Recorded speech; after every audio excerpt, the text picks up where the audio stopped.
안녕하십니까. 신용교육원 최현수 선임심사위원입니다. 이번 시간에는 신용관리 방법에 대해서 설명을 드리겠습니다.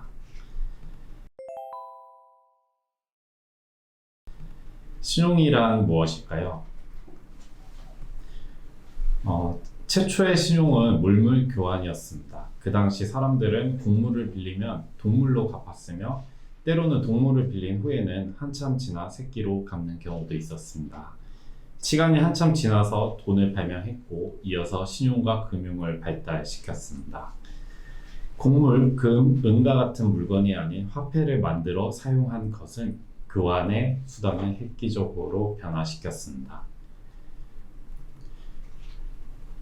현대의 자본주의 사회에서는 온통 신용으로 이루어져 있습니다. 작은 빵 한 조각을 사 먹기 위해서도 비슷한 가치의 신용품으로 맞교환하는 사람들은 이제 없습니다. 대부분이 작은 신용카드를 들고 다니며 원하는 상품을 구입하는 시대가 되었습니다. 냉장고, 에어컨 등 가전제품뿐만 아니라 자동차까지 새로워진 거래 수단으로 구매가 가능하게 되었습니다. 이러한 물물교환 경제 방식에서 현재로 진화한 것이 바로 신용사회입니다. 신용이란 인간관계 속에서 믿음이라는 개념을 설명하는 단어이지만 경제 용어로서는 신용이란 채권과 채무를 나타내는 것이 일반적입니다. 보다 직관적으로 표현하자면 신용이 좋다는 것은 빌려가 돈을 제때 잘 갚는 것을 의미합니다. 일상생활에서의 금전 거래를 살펴보겠습니다. A와 B 그리고 C는 처음 회사에 입사했을 때부터 만나 10년 동안 함께 일하고 있습니다. 최근에 A가 급한 일이 생겨 B에게 돈을 빌려 일주일 후에 갚기로 했는데요. B는 A에게 돈을 빌려주었지만 한 달이 지나도록 돌려받지 못했습니다. 며칠 후에 A는 또 급한 일이 생겨 이번에는 C에게 돈을 빌려달라고 요청했습니다. B와의 금전 관계를 알고 있었던 C는 당연히 거래를 거절했는데요. 위의 사례를 통해 우리는 A의 신용 정보를 확인할 수 있습니다. 첫 번째, A가 B의 돈을 갚지 않는다는 것은 연체를 의미합니다. 두 번째, A가 이후에도 B의 돈을 갚지 않는다는 것은 연체가 누적되었음을 의미합니다. 그리고 세 번째, C는 A가 돈을 갚지 않는다는 정보를 들었다는 것은 A의 신용정보를 공유했다는 것입니다. 만약 A가 돈을 잘 갚았다면 어떻게 되었을까요? C 역시 A가 돈이 필요했을 때 긍정적인 신용정보를 바탕으로 빌려줬을 가능성이 높았겠죠. 긍정적인 신용정보가 공유된다면 신용거래상 가점을 받을 수 있습니다. 현대에서 신용거래의 대표적인 예는 신용카드입니다. 신용카드나 신용대출은 내가 현재 가지고 있지 않은 금액의 돈을 빌려 쓸 수 있습니다. 할부 서비스도 또 다른 신용거래의 방법입니다. 스마트폰을 구입하거나 고가의 물품을 신용카드로 구매할 때 일시불이 아닌 할부로 구매하는 것입니다.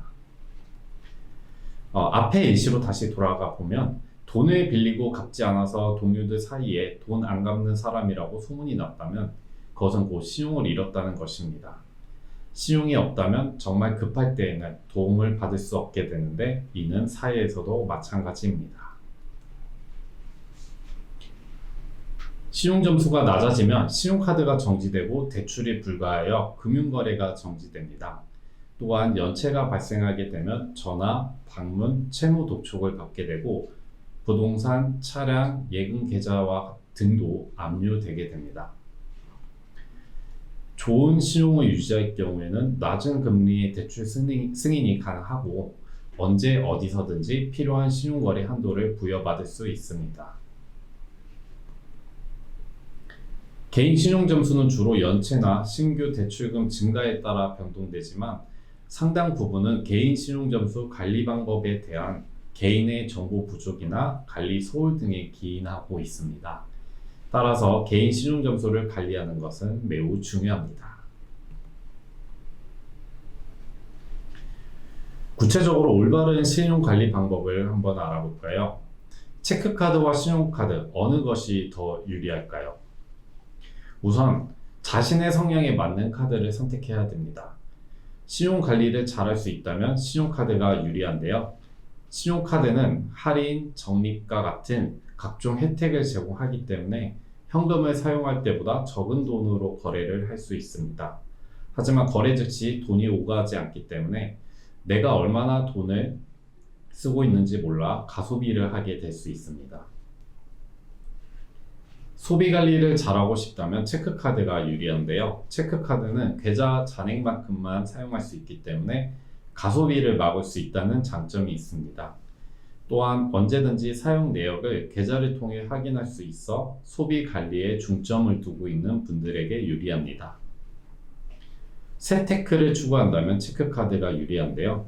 체크카드의 소득 공제율은 30%로 신용카드 소득 공제율에 비해 2배나 높아 절세를 추구하는 분들은 체크카드를 적극 사용하는 것이 좋습니다. 신용카드 할인 혜택을 잘 활용한다면 신용카드가 유리한데요. 신용카드는 일반적으로 체크카드보다 할인 혜택, 할부 서비스와 같은 부가 서비스가 많기 때문에 신용카드 서비스를 잘 활용할 수 있는 분들은 신용카드 사용이 더 유리할 수 있습니다. 그렇다면 신용카드 잘 쓰는 요령이 있을까요? 우선 고정 비용은 신용카드로 결제를 하는 게 좋습니다. 신용카드 전월 이용 실적을 채워야만 할인, 적립과 같은 부가 혜택을 받을 수 있는데요. 이때 관리비, 보험료, 휴대폰 요금처럼 매월 고정적으로 지출하는 비용을 신용카드로 납부하면 이용 실적을 채우는데 큰 도움이 됩니다. 또한 전월 이용 실적을 채우기 위해 불필요한 것을 사는 것을 막을 수도 있어 일석이조의 효과를 얻을 수 있습니다. 결제일은 12일에서 14일로 정하면 전월 1일부터 말일이 되는 날, 즉 전월 사용 실적과 카드 청구 금액을 일치시킬 수 있어서 전월 이용 금액을 파악하는 데 도움이 됩니다. 할부는 한 달을 짧게 가지고 가는 게 좋은데요. 신용카드 할부 수수료율은 계열수마다 다르게 책정됩니다. 할부 결제를 하기 전에 카드사별로 제공하는 무이자 할부를 적극 활용하면 좋습니다. 현금 서비스, 카드론, 리볼빙은 일반 대출에 비해서 상대적으로 고금리의 이자를 부담하게 되며 장기간 이용 시에는 한도에 부정적인 영향을 끼치게 됩니다. 따라서 현금 서비스, 카드론, 리볼빙 사용은 가급적 자제하고 자금의 여력이 있을 때는 선결제하는 것이 유리합니다. 추가적으로 신용카드 포인트 현금화 서비스가 있는데요. 카드사별로 제공하는 포인트를 모아서 1포인트당 1원으로 현금화해서 계좌로 입금해주는 서비스입니다. 신청은 금융결제원의 어카운트 인포, 계좌정보 통합 조회 서비스를 이용하거나 여신금융협회 카드 포인트 통합 조회 서비스를 이용하시면 됩니다.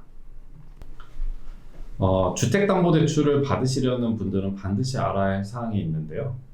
LTV, DTI, DSR이 있습니다.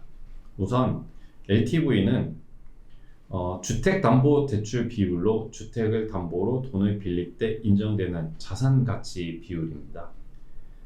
만약 LTV가 60%고 주택가액이 5억 원이라면 주택담보대출의 최대 금액은 3억 원이 됩니다. DTI와 DSR은 공통적으로 금융부채 상환액이 소득 금액에서 차지하는 비율을 뜻합니다. 여기에서 DTI는 기존 대출 이자 납부액만 고려를 하는 것에 비해서 DSR은 기존 대출의 원리금 상환액까지 모두 고려한다는 점입니다. 따라서 이자 상환액과 원리금 상환액의 차이는 엄청나게 차이가 있다고 할 수 있습니다. 같은 신용점수를 가졌다고 하더라도 어디서 어떤 대출을 받느냐에 따라 금리가 달라집니다. 먼저 주거래은행을 통해 대출 상품을 선택하고 만기 일시 상환식인지 원리금 균등 분할 상환식인지 원금 균등 상환식인지 어떤 방식으로 상환하는 것이 유리할지 고민을 해보는 것이 좋은데요. 금융감독원 금융상품 한눈에를 이용하면 대출 상품 비교가 쉬워집니다. 또한 서민금융진흥원 서민금융지원 사이트에서도 신용평점이 낮은 서민을 위한 맞춤 대출을 비교를 하고 정보를 확인할 수 있으니 참고해 보시기 바랍니다. 대출을 받은 이후에는 신용점수가 현저히 오르거나 취업, 승진 등과 같은 상한 능력이 개선되었을 경우에는 금융회사에 대출금리 인하를 요구할 수 있습니다. 또한 대출 약정 만기일에는 원금을 상환하지 않고 만기 연장 신청이 가능한 대출 상품 재조정 제도도 있습니다. 금융소비자 보호를 위한 제도가 있는데요. 우선 청약 철회권은 정해진 기간 내에 아무 조건 없이 계약 철회가 가능합니다. 보장성 상품은 보험증권을 받은 날로부터 15일 또는 청약을 한 날로부터 30일, 투자성 상품은 계약 서류 제공 또는 계약 체결일로부터 7일, 대출성 상품은 계약 서류 제공 또는 계약 체결일로부터 14일 이내에 계약 철회가 가능합니다. 위법 계약 해지권은 판매 원칙을 위반하여 판매된 금융상품은 최대 5년 이내 해지가 가능합니다. 조정제도 실효성을 강화하기 위한 제도들도 있는데요. 조정이 신청된 사건에 대하여 법원이 소송을 중지할 수 있게 해 조정제도 무력화를 방지하는 소송 중지 제도가 있고 2천만 원 이하 소액 분쟁은 조정 완료 시까지 소송 제기가 불가한 조정 이탈 금지 제도가 있습니다. 또한 소비자가 조정 소송에 대응하기 위해 자료를 요구할 경우에 금융회사는 이를 수용해야 하는 자료 열람권 등도 있습니다. 추가로 판매자의 설명 의무 위반 시 손해배상 소송에서의 입증 책임이 판매자에게 전환되는 등 기존 구매자에게 입증 책임이 있는 것이 판매자에게로 변경되었습니다. 자, 그렇다면 올바른 신용관리 방법을 한번 알아볼까요? 우선 주거래 은행을 정해서 이용하는 것입니다. 급여 이체나 거래 실적을 한 곳의 은행에 집중을 하세요. 거래 기간이나 거래 실적은 금융회사의 자체 신용평가의 중요한 부분을 차지하고 있기 때문입니다. 두 번째, 갚을 능력을 고려해서 적정한 채무 규모를 설정을 해야 합니다.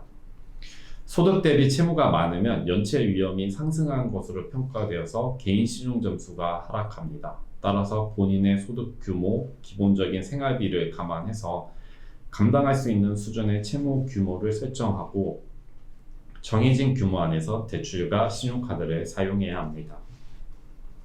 부채 상환 비율은 20%, 25% 이내가 적당합니다. 세 번째는 건전한 신용거래 이력을 꾸준히 쌓아가는 것입니다. 신용점수는 과거 신용거래 실적 그리고 현재 신용거래 내용을 바탕으로 평가됩니다. 따라서 신용점수를 잘 받기 위해서는 연체 없는 대출거래, 신용카드, 체크카드 이용 거래 실적을 꾸준히 쌓아야 합니다. 네 번째는 연체 시에는 오래된 채무부터 상환해야 합니다.